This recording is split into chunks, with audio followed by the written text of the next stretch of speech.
नमस्कार दोस्तों, कलयुग के चमत्कार संतों की वाणी में आप सबका स्वागत है। कार्तिक महात्म्य का सभी अध्याय हमारे पूरे हो चुके हैं। सिर्फ उद्यापन का अध्याय रहता है, यानी कि 33वां अध्याय, जिसमें ये बताया गया है कि कार्तिक मास का व्रत रखने वाला व्रत का उद्यापन कैसे करें।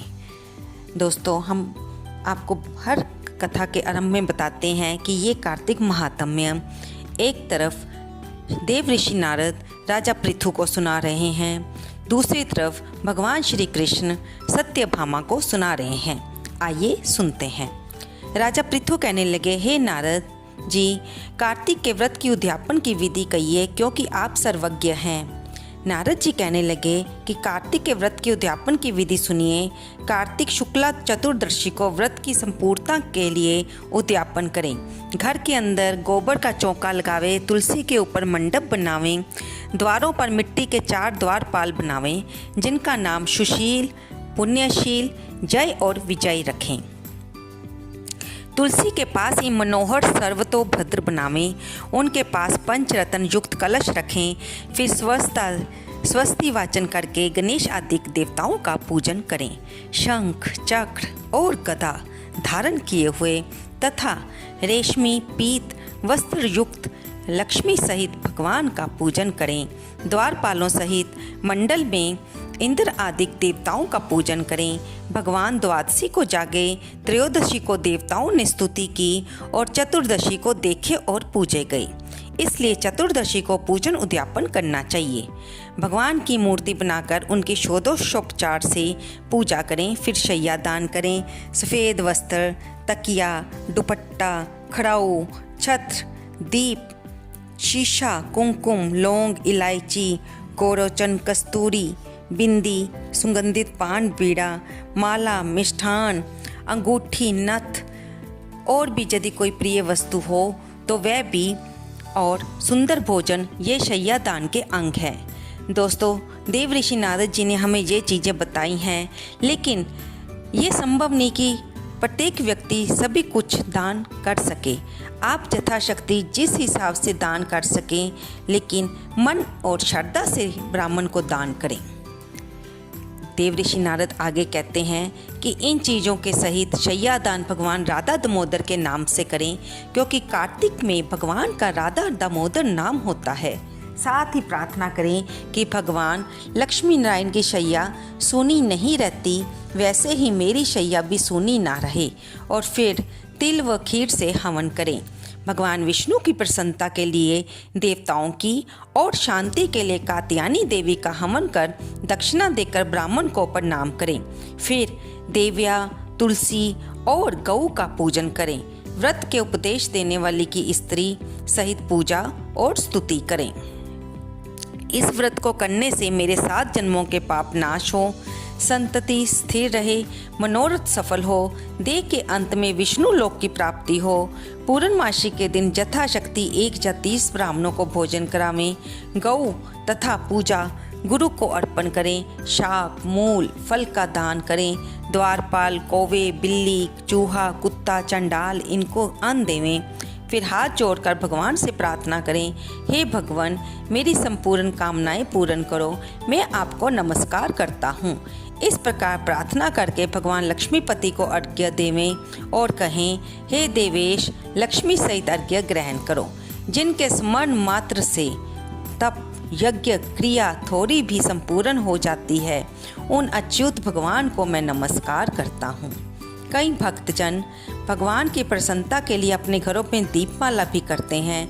ब्राह्मणों को खीर आदि का भोजन करवाकर दक्षिणा देवें। फिर मित्रों तथा बांधवों युक्त आप भी भोजन करें। नारद जी कहते हैं कि जो कोई इस व्रत को और इसके उद्यापन को इस विधि से करता है, उसको विष्णु लोक प्राप्त होता है। इति कार्तिक महात्म्य 33वां अध्याय। दोस्तों, यहाँ पर हमारा 33वां अध्याय समाप्त होता है। इसके साथ ही एक तरह से हमारी सारी कार्तिक महात्म्य अध्यायों की कथा पूर्ण होती है। दोस्तों, इसके बाद 34वें अध्याय में ये बताया गया है कि सभी देवता वृक्ष कैसे बने और कौन सा वृक्ष किस भगवान का रूप है। जैसे कि सूत जी बताते हैं कि पीपल विष्णु का रूप है, वट शिव का और पलाश ब्रह्म रूप हैं। हमें इस महीने में इन वृक्षों को प्रभु का रूप मानकर इनके आगे दीपदान करना चाहिए।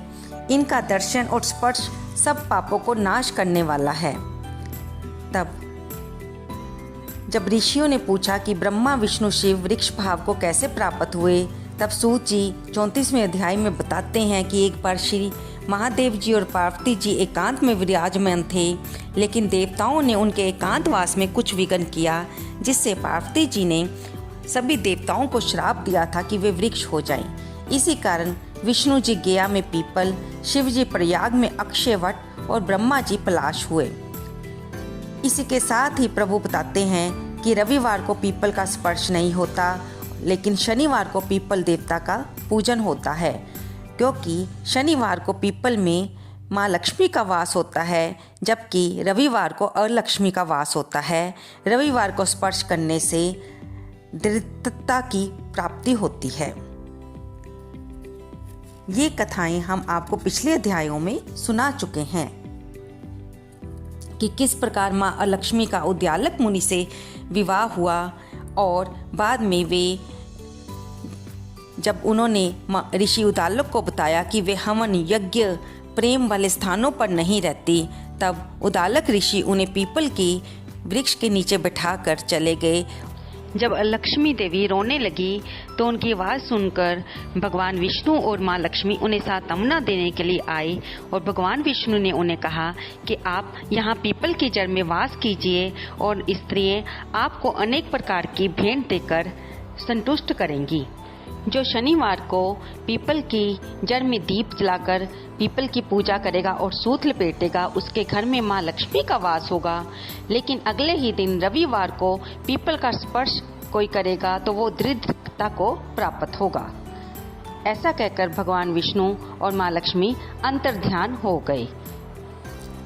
इसी तरह 35वें अध्याय में शौनक जी के पूछने पर सूत जी कहते हैं कि दूसरे का दिया हुआ पुण्य भी मिलता है और बिना दिया हुआ भी मिलता है। सतयुग में एक के पाप और पुण्य कर्म करने से सारे देश को पाप पुण्य मिलता है। त्रेता युग में ग्राम को मिलता है, द्वापर में कुल को मिलता है, परंतु कलयुग में केवल करने वाले को ही पाप और पुण्य मिलता है। एक पात्र में भोजन करने वाले को पाप पुण्य का आधा भाग, दूसरे की निंदा करने सुनने या मन में चिंतन करने से पाप मिलता है।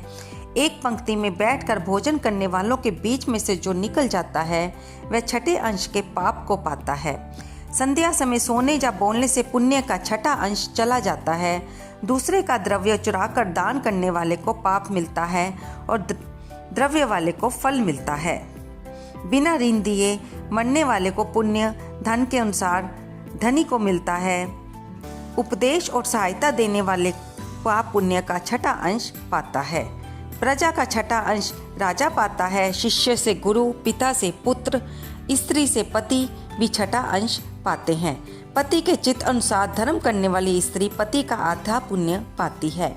इस प्रकार बिना दिए हुए भी पाप पुण्य मिलते हैं। इसी में दोस्तों दोबारा धनेश्वर की कहानी आती है कि किस प्रकार वो कार्तिक वृत्तियों के संसर्ग से उत्तम गति को प्राप्त हुआ और नरक की यातना से बच गया। इसी में ही गीले और सूखे पाप के बारे में बताया गया है कि जो पाप कामना रहित होता है वह सूखा और जो कामना युक्त होता है वह गीला पाप होता है। कार्तिक मास के व्रत से दोनों तरह के पाप नष्ट हो जाते हैं। व्रत करने वालों के दर्शन मात्र से अनेक जन्मों के पाप नष्ट हो जाते हैं। तो दोस्तों यहाँ पर हमारा पूरा कार्तिक महात्म्य और सभी अध्यायों की कथा समाप्त होती है। अंत में हम इस कथा को सुनाने वाले देव ऋषि नारद जी को प्रणाम करते हैं। फिर हम सूत जी को प्रणाम करते हैं जो कि शौनक आदि ऋषियों को सुना रहे थे। फिर हम भगवान श्री कृष्ण को श्री कृष्णम वंदे जगत गुरु प्रणाम करते हैं जो कि माँ सत्यभामा को ये सारी कथाएं सुना रहे थे। इस कथाओं को सुनने कहते हुंकारा भरते भगवान अपनी भक्ति प्रदान करें और उन्हें कार्तिक मास के व्रत का संपूर्ण फल मिले, ऐसी हमारी भगवान से प्रार्थना है। दोस्तों आपको ये कथाएं कैसी लगी, कृपया इन्हें लाइक करें, शेयर करें और कमेंट करें। आपका एक लाइक भी हमें मोटिवेशन देता है, हमें और इंस्पायर करता है कि हम आपके लिए और धार्मिक कहानियों के बारे में पुराणों से जानकर आपके सामने लाएं और आपको भी भक्ति का, ज्ञान का फल मिले और आपके मन में भी भगवान के प्रति श्रद्धा और मजबूत हो जाए। धन्यवाद दोस्तों।